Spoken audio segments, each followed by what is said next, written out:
Assalamualaikum warahmatullahi wabarakatuh.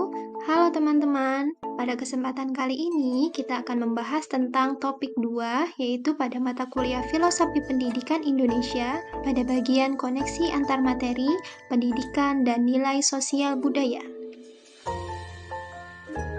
Perkenalkan, di sini saya Farah Faijah akan memaparkan materi kali ini. Pada bagian pertama ini, kita akan membahas tentang pemikiran Ki Hajar Dewantara dalam memahami makna pendidikan.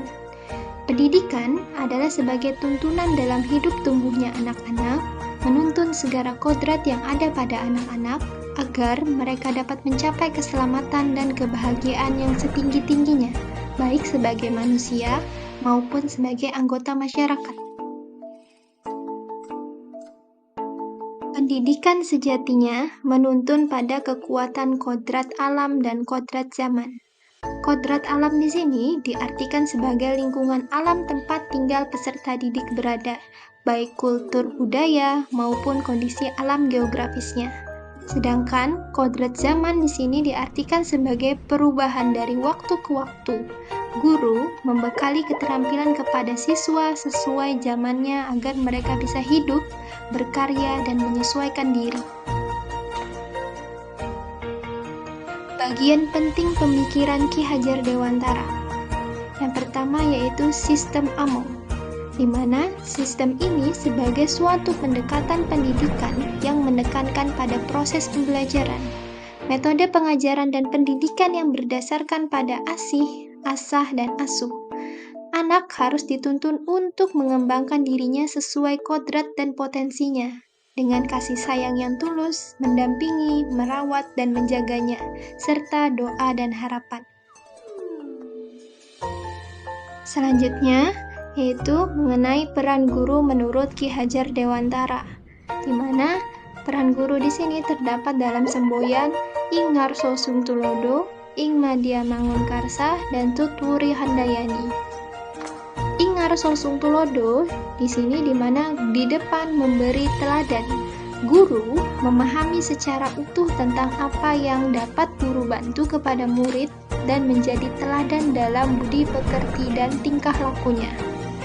Ing Madya Mangunkarsa di tengah membangun kehendak.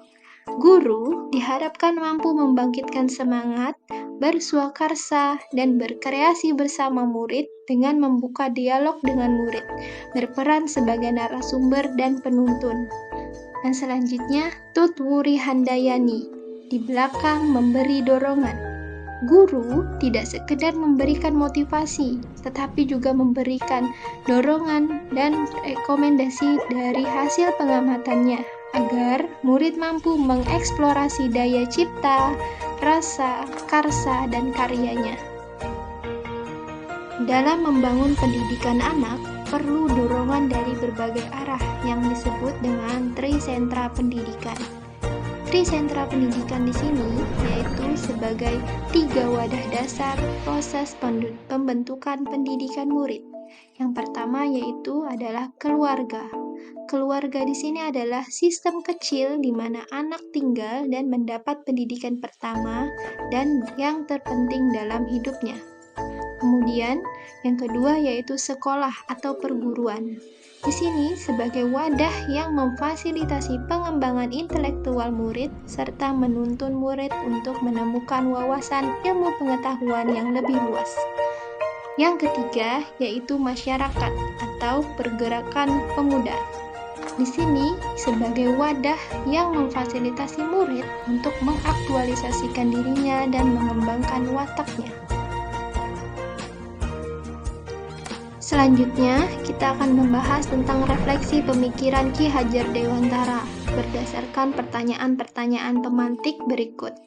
Yang pertama yaitu, apa yang Anda percaya tentang peserta didik dan pembelajaran di kelas sebelum saya mempelajari topik ini?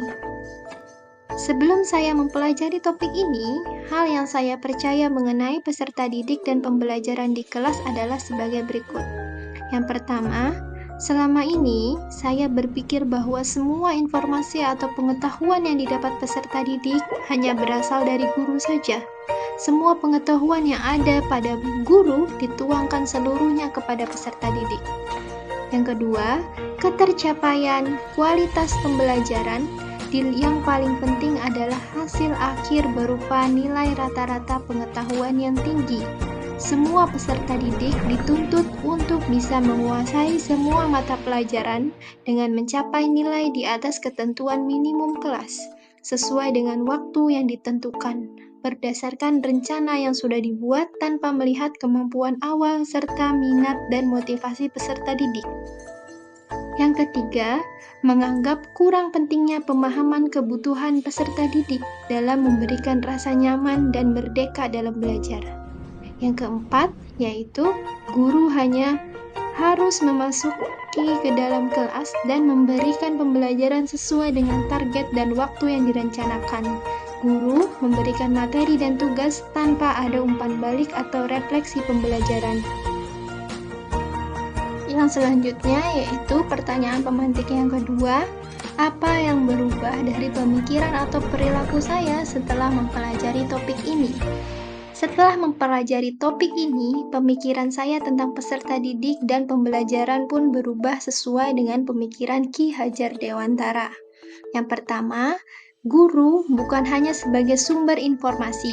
Guru menurut Ki Hajar Dewantara itu seperti semboyan Ing Ngarso Sung Tulodo, di mana di depan memberi teladan, Ing Madyo Mangun Karsa, di tengah menciptakan peluang atau berprakarsa, dan Tut Wuri Handayani, di belakang memberi dorongan. Ini berarti guru sebagai teladan, pembimbing serta pendorong peserta didik membangun sesuatu atau ilmu pengetahuannya sendiri.